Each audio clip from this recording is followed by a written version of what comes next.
In half a century, Bach educated about 100 organists.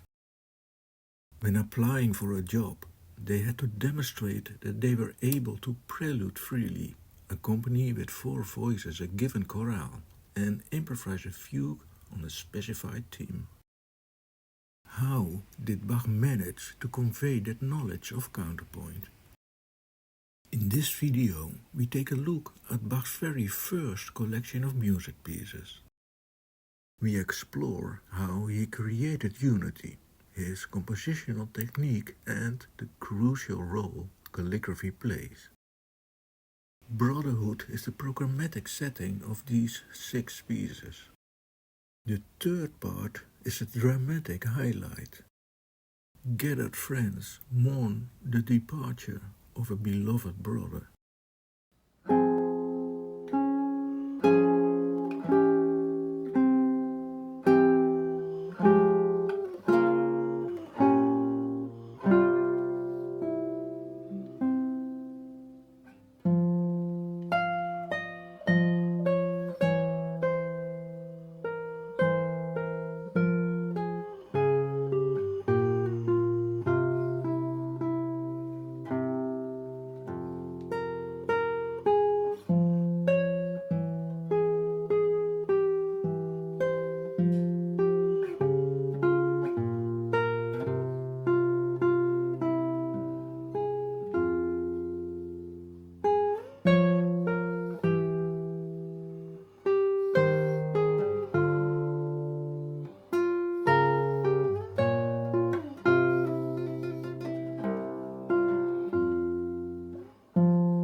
Bach's eldest brother, Johann Christoph, made a copy of the collection in his formidable handwriting.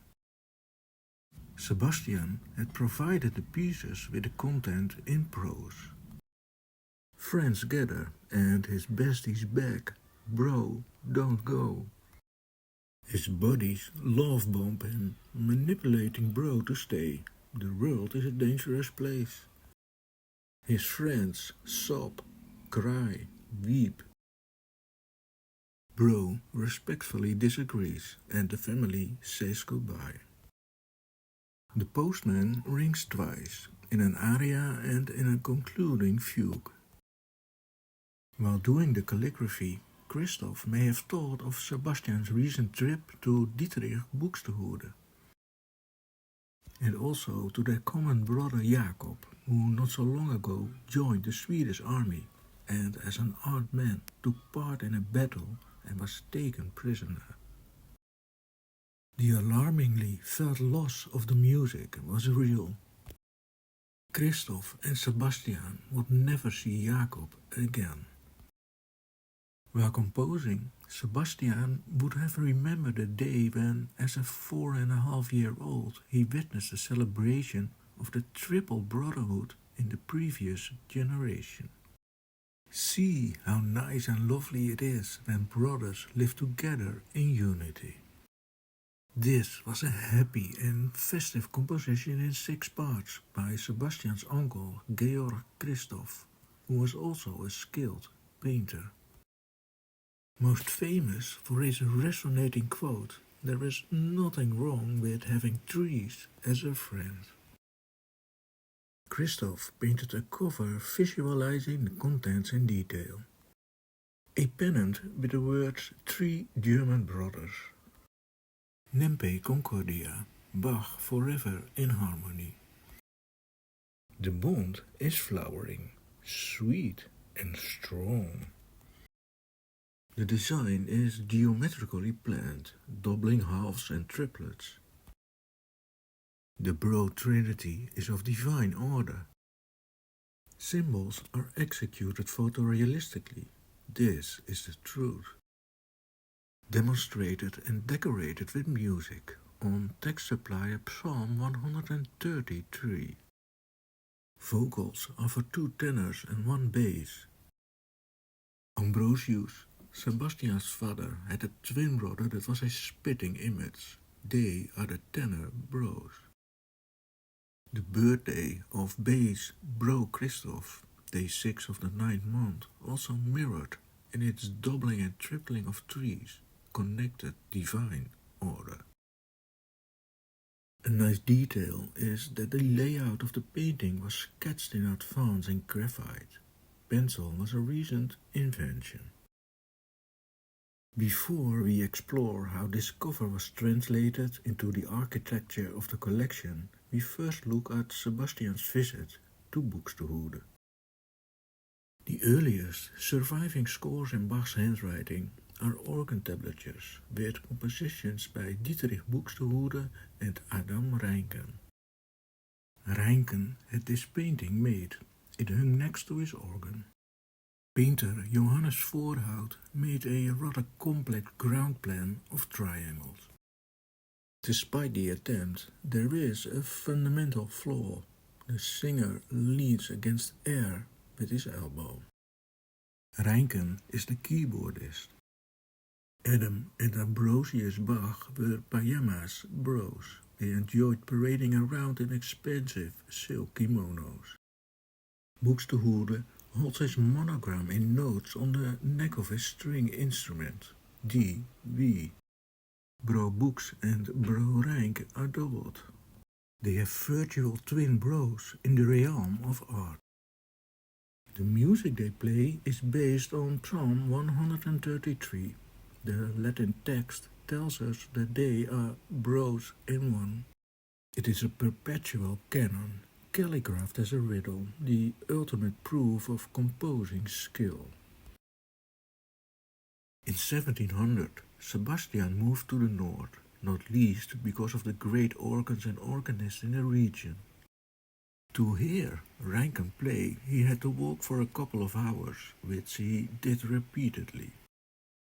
Once, when he stayed a little longer than usual, he had to start the return journey, hungry and broke. A miracle happened. He found Danish ducats and 2 fish heads thrown out of an inn window. Biblical stories were real-life events. Sebastian could look back on a fruitful journey behind a plate of hot food. He was at a loss for words to describe the splendor of Reincken's organ. He saw the bros painting with the peculiar horizontal and vertical alignment of twins. Parts of Reincken's published collection began to appear in the collection of scores of Sebastian's brother Christoph. The collection had a well-proportioned numerical plan, and Bach began to adopt the compositional techniques employed.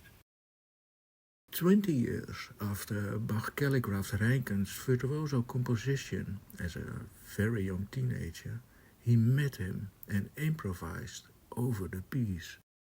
Old Bro was over the moon hearing Old School being alive. Sebastian's Buxtehude trip was done in search of the foundation of composing. How did them bros do it? What was the basis? Perhaps Voorhout assumed that the power of the page's craftsmanship would be enough to sustain Buxtehude's mind and suspend earthly laws of gravity.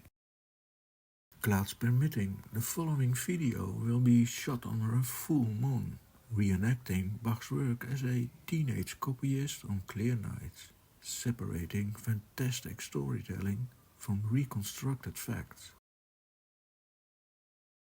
When Bach had to justify why he had stayed with Buxtehude for 3 months longer than the announced month, he replied that he had learned one thing or another about composing. In Anna Magdalena's second notebook, he later wrote 3 pages with 15 rules on composition technique. The bass is the bass, and the triad chord is the foundation. A brief explanation follows on how and when to apply each chord, after which he concludes by noting that the rest of the rules are best passed on verbally. The brevity is in sharp contrast to the fast side of old-school Renaissance rules as laid down by Gioseffo Zarlino. The merits of his companion are many, such as the introduction of the major and minor scales and the triad, and an extensive description of the use of dissonances demonstrated by means of 2-part vocal counterpoint. Prescribing a complex set of rules for sometimes genius artists is asking for trouble. Claudio Monteverdi bent the rules in theatre. Highlight of his lost opera was a lamento. The bass was a sad descending series of 4 notes repeated over and over. New School had long chains of dissonances that resolved late, violating old school rules. Changing taste got used to it and influenced the already complex old-school rules. In this photo taken of the young Monteverdi, we also see other Baroque alterations. The composer plays bass over a calligraphed vocal melody. 2 other instruments are added to the song voice, in the photo as well as in the music, as filler. This 4 voices, vocal and instrumental setup was starting point for a Baroque composer. They managed to control thousands of Zarlino rules in this fabric, apply the old style in a split second, while nobody actually could memorize all the sometimes called dark laws. How was this possible? Carl Philipp Emanuel Bach gave us a description per postillone of his Vada pedagogy. The training included a range of 17th century techniques that spectacularly reduced the number of decisions to take. His students had to start by learning pure 4-part Thoroughbass. Then he went with them to chorales. First he set the bass himself, and they had to invent the alto and tenor. Next, he taught them to invent their own basses. He was particularly insistent on calligraphing the voices in Thoroughbass. In the instruction in fugue, he began with 2 voiced ones and so on. Calligraphing Thoroughbass and the introduction to chorales is the best method of learning composition. We know how long it took to learn the first phase, pure 4-part Thoroughbass. Sebastian's bro, Georg Philipp Telemann, writes with some surprise in his manual that it was a short part for an inexperienced 13-year-old boy to go from Thoroughbass to composition without having second thoughts. Andreas Werkmeister stated in paragraph 123 of his manual that it took no longer than 1 hour to learn simple counterpoint. Simple meaning pure with ordinary consonant triad. Efficiency was achieved through complementary techniques, shorthand notation of figuration, reliance of muscle memory for grips, and scale degree awareness. All 17th century innovations of instrumental preluding and accompaniment of choral chant. An organist played the bass line with his left hand. His right hand gripped the 3 upper voices. There were 3 standard right hand grips that were alternated to avoid similar movement. This standard consonant material was so easy to apply that it was not necessary to write it out. How does the task of preluding freely fit this picture? When 18-year-old Bach was asked to test a new organ, he performed so well that he was hired as organist. This instrument was tuned so that it was possible to play in all major and minor keys. Sebastian asked beginning keyboardists to only play scales for 6 months, internalizing their notes. The variables for a prelude were minimal. The main goal was to present the pitch to the choir. So you started by clearly establishing the key and also ended with it, the note that functioned as the finalis. In between and unbound by measure, the organist could randomly flow to any note and their friendly triads above within the scale. So there was a safe foundation and controlled environment for a young boy to become familiar with accompanying and getting to know chorales without having to fear making little accidents. Leading and guiding the choir was mighty. A sense of freedom was explored in the opening pieces. How did dissonant and its 1,000 dark rules come into place and ready at hand? Chorale lyrics had short sentences divided by a comma. A side part detail. In the oldest Lutheran chorale books, our humanistic sign for the comma was not yet in use. Points and slashes did the job. We can see from the final note of the passages where the modern inspiration came from. The melody of a passage, supplemented by a bass in counterstep or leap motion by Bach, formed an outer voice context within which dissonances could be introduced and resolved by a student. This was the domain of calligraphy. No split-second, more or less mechanical decisions, but well-considered and understood choices. Soprano and bass were written. Consonant complement by alto and tenor were not. Sentence and text expression could be highlighted by dissonances noted in the deviating right-hand grips, the written figuration. A student could thus gradually create a collection of standard applications of dissonances, ready at his disposal from memory.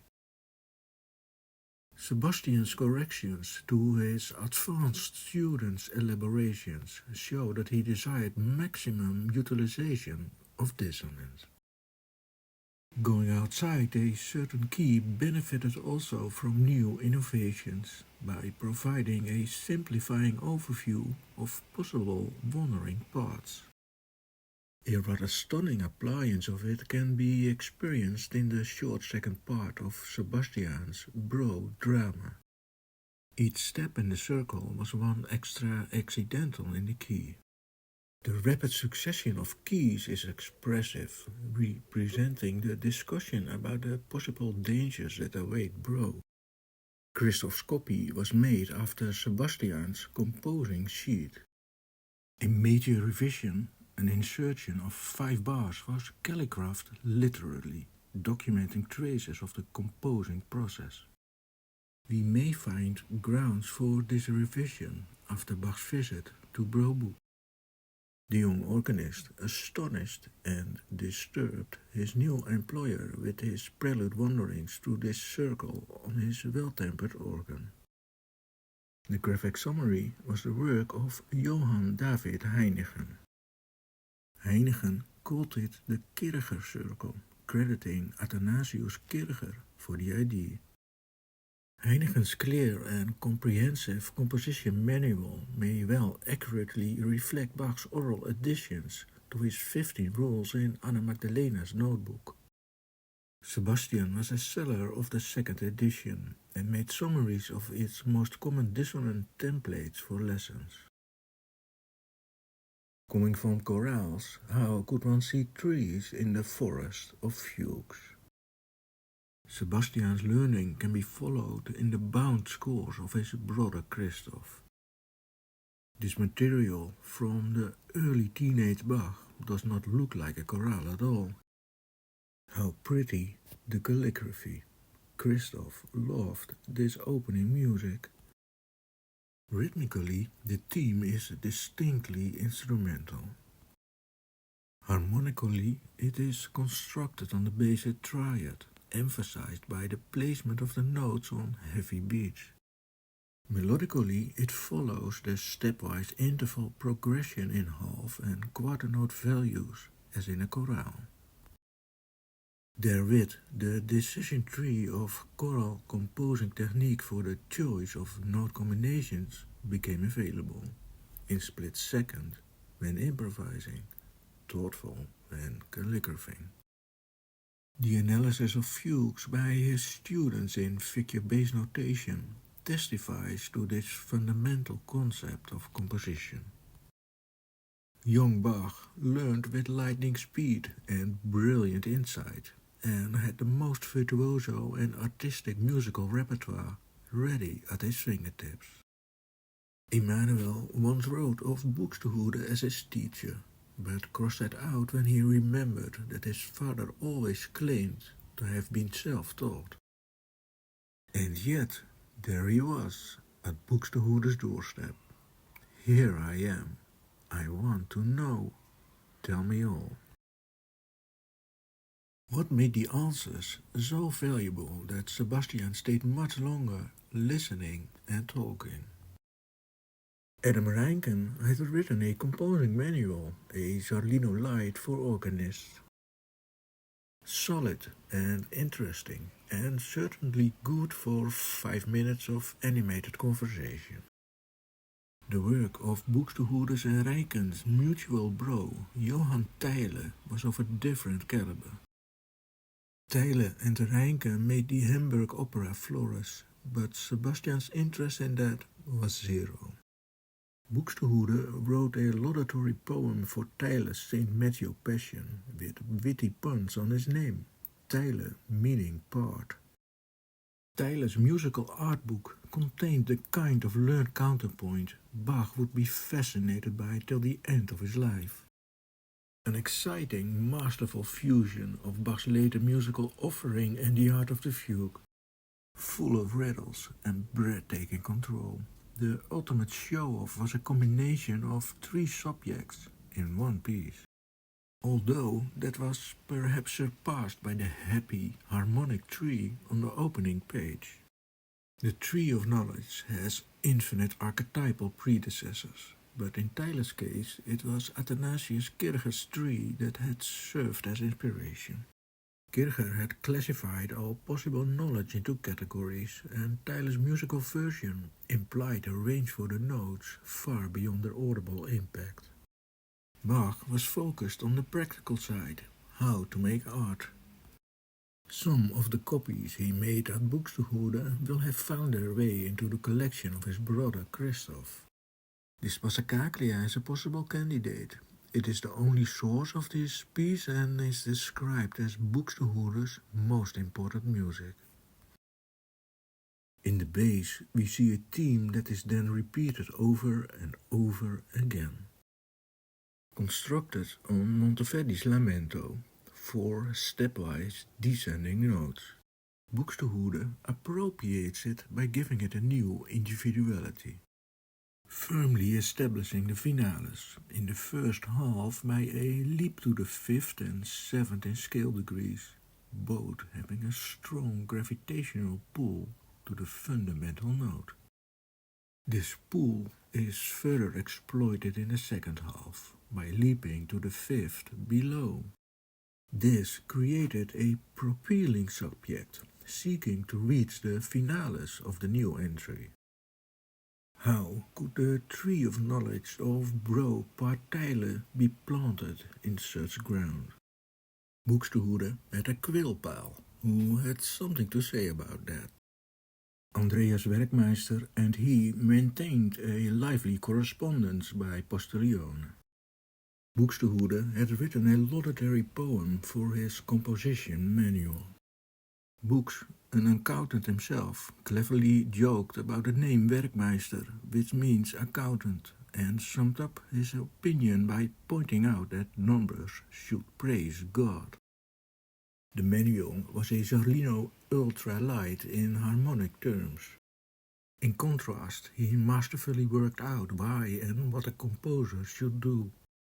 A composer is God's tool to communicate divine unification. Numbers are his language. Chorales were ideally equipped for praise, declaration of faith, and to reflect the order of God. Numbers have meaning. 1 is God, 2 is his Son, 3 the Holy Spirit, and so on. Pythagorean ratios are the building blocks of the world. Some ratios are special. 4 to 3 bridges the Trinity 1 to 2 to 3 and the Triad 4 to 5 to 6. Such reasoning was a common culture. Zarlino already equated astronomy, mathematics, music and divine order in his textbook and was generally taught in gymnasia. Painter Hans Holbein placed the German Mass compiled by Martin Luther openly in such a context. Obsessive numerical thinking can get a little crazy sometimes. In this painting, Friedrich III, Luther's patron, tells his brother how he had 3 prophetic dreams. Luther is doubled, and his mighty quill reaches the crown in Rome. The quill magically self-replicates. Friedrich III asked his brother Johann, nicknamed the Steadfast because of his firm faith, what this meant. Implicitly, yet emphatically, the 3 parts, Teile, of the dream sequence point to divine intervention by the Holy Trinity. Buxtehude had composed a bass theme above which the emotional highlight of Luther's German Mass sounds, the firm belief in the Trinity. It survived incomplete in Christoph's collection. So we won't dive here into Buxtehude's well-proportioned symbolic architecture. We restrict ourselves just to one special observation, the calligraphic proof that Bach studied the floor plan. We can see him counting the parts. Assisted by Werkmeister's commentaries and supported by Buxtehude's recurring use of certain numbers, we can dissect the Passacaglia. The opening consists of 37 notes. The sum of 3 plus 7 equals 10 resonates with the 10-point Pythagorean triangle, the complete harmonic building block of the visual world. Its 4 to 3 foundation was a microcosm representative of the large-scale relationships. 4 regular blocks in which the bass subject sounds 7 times are interrupted by 3 passages, each 2 bars long, in which the bass is silent. Buxtehude painted quite a few trees with the 4 to 3 small and grand-scale proportional drama that stood for the Trinity and Triad. Numerical mastery was further confirmed in the symbolic bar total, 123. The collection, composed and calligraphed by Bach's uncle Christoph, and the Buxtehude copy, calligraphed by his brother Christoph, share a rare feature. Calligraphed with dark rule ink and a crazy little raven quill by the same hand, we are witnessing Bach counting. Christoph's bro collection had a bar total of 132. A tree flanked by a twin at the right and a single brother at the left. Its musicality did not escape Sebastian. The Bro collections of the Inventions and Das Wohltemperierte Klavier 1 would finally have a bar total of 3,120. Likewise did Klavierübung 1 and 2. The same applied to his German organ mass, and the Goldberg variations supplemented with 14 canons. This was next-level genius control, and a clue that Bach had learned one thing or another from Bro books. Not to forget family affairs. The bass as bass and quick efficiency for counterpoint materials was supplemented with purposeful numerical design. This could be used in an expressive and meaningful way. Zarlino had declared number 6 as perfect, encompassing all, so 6 parts became a norm. On a sub-level, the proportions of the large-scale design were mirrored, creating a sense of brotherhood. Doublings of numbers 1, 2, 4 to 8 had symbolic significance, closely tied with reality. The 70 subtotal of this 3 tijlen was firmly grounded in the Pythagorean triangle. The personal was order general in art, with numbers.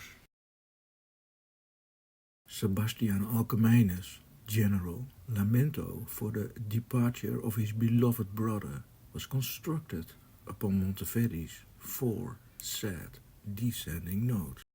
He took possession of the subject in a new guise. The first half defines the finales.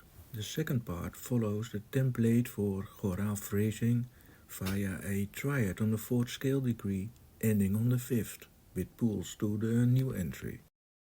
The new Bach edition didn't take over the lack of bar lines from the partly unmeasured chorale-like setting of the subject of Bach's copied composing score. This detail is important because it offers a preluding freedom in the execution of the figures. Calligraphy matters. Is there a numerical design in Bach's earliest collection? The closing fugue is based on the aria theme of the previous movement, as if we are present at a composition lesson. They make a familiar subtotal of 70 bars. The first 2 parts add up to 36, and the middle parts 66. We have a 3, doublings as an expression of Bro relations, Zarlino's perfect 6 in multiple form, all embedded in well-known Pythagorean connotations. It's amazing how changing a few notes can give a subject a whole new individuality.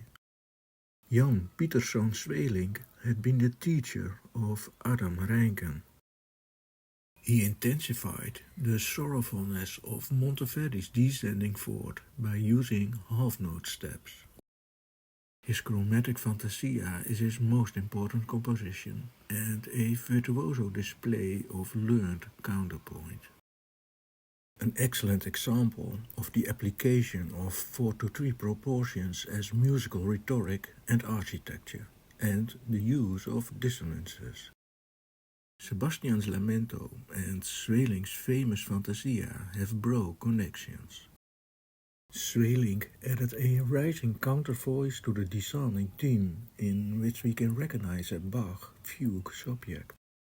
In the closing sentences, the theme is brought into faster note values, and the positive ascending melody dominates together with a major third. Buxtehude used this turn to mark the half of his piece. Sebastian used a similar trick to divide the piece in 2 and to end with it. The Lamento would find its way into new collections that Bach composed, ultimately attempting to express an even greater drama at the end.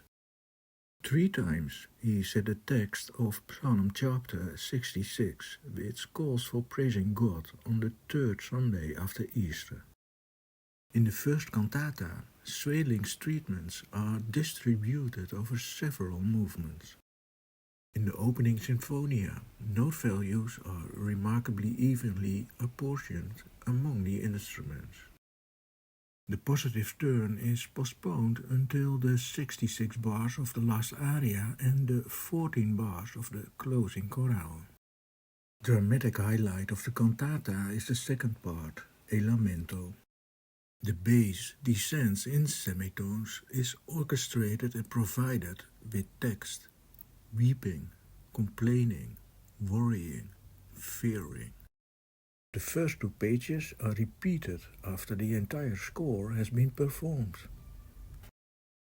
The purely instrumental closing bars have a great impact because only half-note values are heard.